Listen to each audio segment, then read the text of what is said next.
6:15. Some thousand Cameroon eerie quiet as many residents are still caged at home in fear. The ghost town calls have also seen schools activities snail pacing, with the majority of the parents holding back their children as transportation is disrupted in major cities and towns.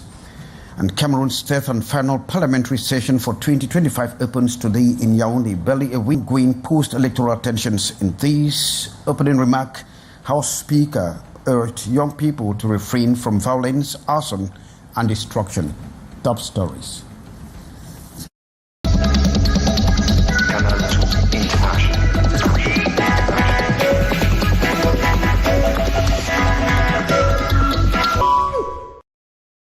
Platforms for consultation on Canal International will begin from the northern part of the country, precisely in the town of Garoua, where it began the week in eerie quiet, with some streets deserted and markets shuttered. The ghost town calls actually resonated very strongly across the city, transforming a normally, of course, busy Monday into a... The city of Garoua is gripped by an eerie silence.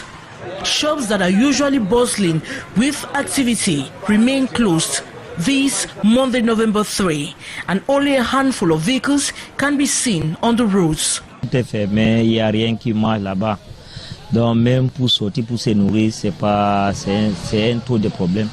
unusual stillness is broken only by the occasional sound of motorbikes passing through.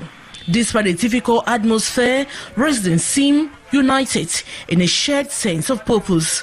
The grand markets, borough markets, and the small markets are all completely shut down. Le pays, ça ne va pas. Ça ne va pas vraiment. In this climate, Garoua has emerged as a powerful symbol of protest. The city's imposed calm and lack of movement stand as a form. The population cried out. Meantime, authorities have urged if they would respect the 3 days ghost town. Traces of the nationwide ghost town actually lingered across several still fears as the posters going about their businesses. Once more, Morindi. Dualas woke up this Monday, November 3, to calm, contrary to post-electoral process that gripped the city last week. Some shops around markets and neighborhoods opened while others remained shut, giving a partial return to normalcy. The ghost town call, echoed nationwide, was visible early in the morning, but as time went on, more people who out of fear could not open gradually braved up and resumed activities. However, some small businesses and major companies still remain closed. The days saw a gradual return to motorbike taxis and noticeable circulation of private vehicles across neighborhoods like Bonamusade, Deido, Anshrafael, Bepesite, Dukoti, and a lot more. Across Dualas 5, 1 and 3 subdivisions, some major shops were opened while others remained closed, and street vendors slowly returned to the sidewalks. At Bonamusade Market, shop repair kiosk and food stalls were among the few operating, while the majority of boutiques remained shut. A few fuel stations open, while just a few public and private schools welcome students, some escorted by their parents, but the majority of children stayed back home.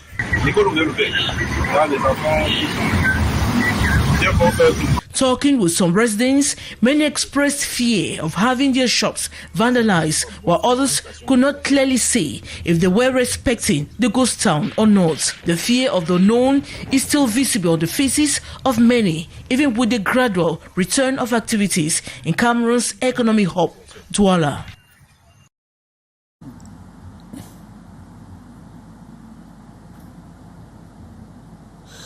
Thanks very much, Morindi. And Sherifa Saleh is reporting that in Bangantés, the week began on a very slow note as residents actually stayed indoors following a nation's businesses too. And she paints a picture. Bangantés in the west region of Cameroon awoke timidly on this November 3 in response to the call for a nationwide shutdown. Across the town streets, few residents could be seen, with most shops and commercial spaces closed. Primary schools opened their doors, but classrooms remained largely empty. Teachers and administrators were present, though no pupils showed up. In secondary schools, however, a handful of students attended classes, creating a mixed picture of compliance and defiance. The situation was observed during a monitoring visit by André Christian Lomo, the division officer of Bangantés, accompanied by senior staff acting on instructions from the senior divisional officer of the D division. The team toured key locations and secondary schools, offering words of encouragement to educators and local residents, advising them not to yield to fear or intimidation. This uncertainty that is rippling through the town of Melong as schools have actually recorded absenteeism. Maureen. On Monday, November 3, College Chomu Arun in Melong offered a clear picture of the paralysis. In one Spanish class, about 10 students showed up out of nearly 80 enrolled. The campus felt gloomy, though the teaching staff was present. 3/4 of the students were absent, swept away by the wave of the announced ghost town beginning this Monday. Les élèves ont répondu massivement présents et les enseignants également. In stark contrast, the bilingual high school in Melong, the same can be said for SOCIETE in Melong, where there is no sign of a ghost town disruption. Au SOCIETE de Melong, tout se passe très bien. Les élèves ont répondu présents. Les enseignants ont répondu présents. This situation highlights a divide. Some institutions have given in to the fears stirred by announced ghost town off camera. A few parents expressed concern, saying it's risky to live on street corners where paradoxically no danger seems to be perceived. Up to the open from schools to market, daily life have actually silenced in Bafang, Banja and Kekem. Maureen once more paints a picture of the situation and uncertainty. The same across every subdivision. In Kekem, the town woke up without a single engine sound. No commercial activity was recorded. In Bafang, usually vibrant roads are now silent corridors. Transport agencies are closed and buses are lined up with neither drivers nor passengers. The same scenario plays out. Even some public services stayed closed out of caution. Inside homes, the tension is real. Parents struggle to provide meals due to the halt in income-generating activities. Daily life has become a waiting game, hoping for return to normal. In Hong Kong, behind the calm revolution is growing louder with each passing day. Meanwhile, public transport across this November 3, 2025, and of course, Sherifa Saleh is telling us that commuters are finding it very difficult to swing from one part of the town to another. Sherifa. The usually bustling streets of Dualas were noticeably quieter on November 3 as many residents asked for a nationwide shutdown by opposition.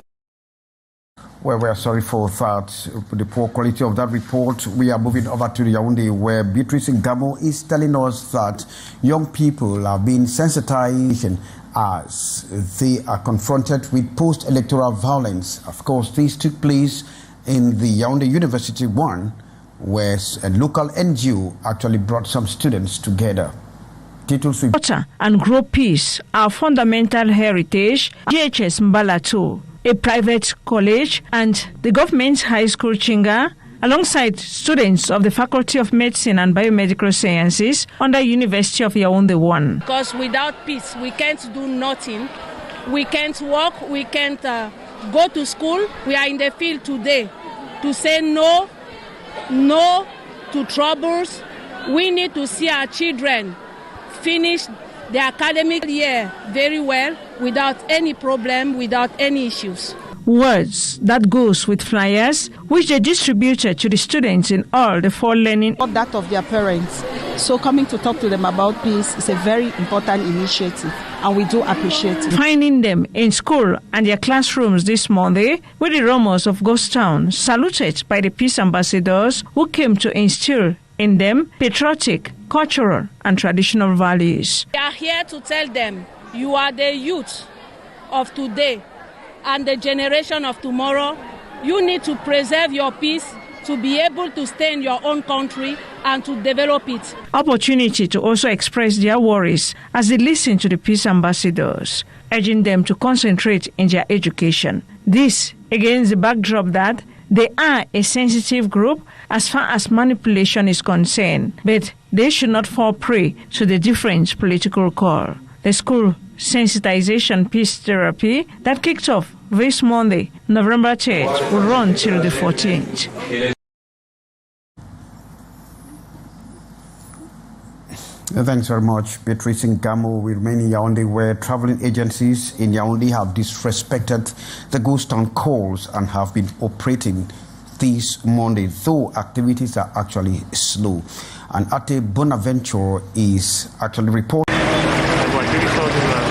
Movement in and out of Yaoundé seems unperturbed at the Mvan neighborhood, where over 50 travel agencies load passengers for the littoral, south, east and northern regions.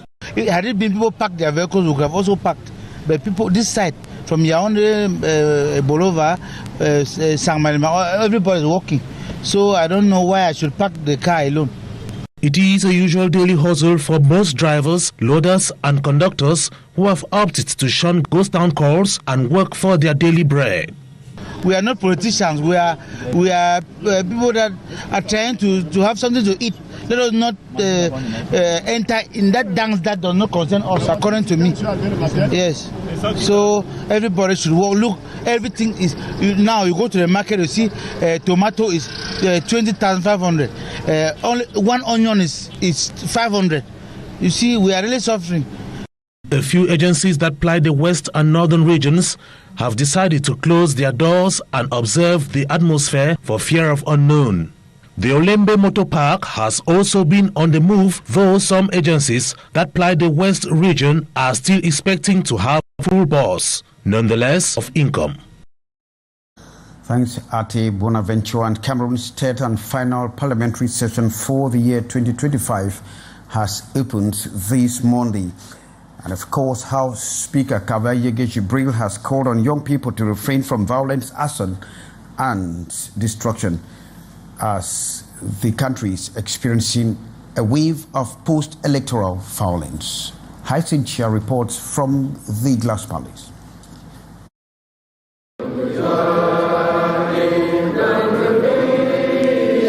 At the opening of this November session of Parliament, the House Speaker, Kavayege Jibril, dwells on the post-electoral protests across the country.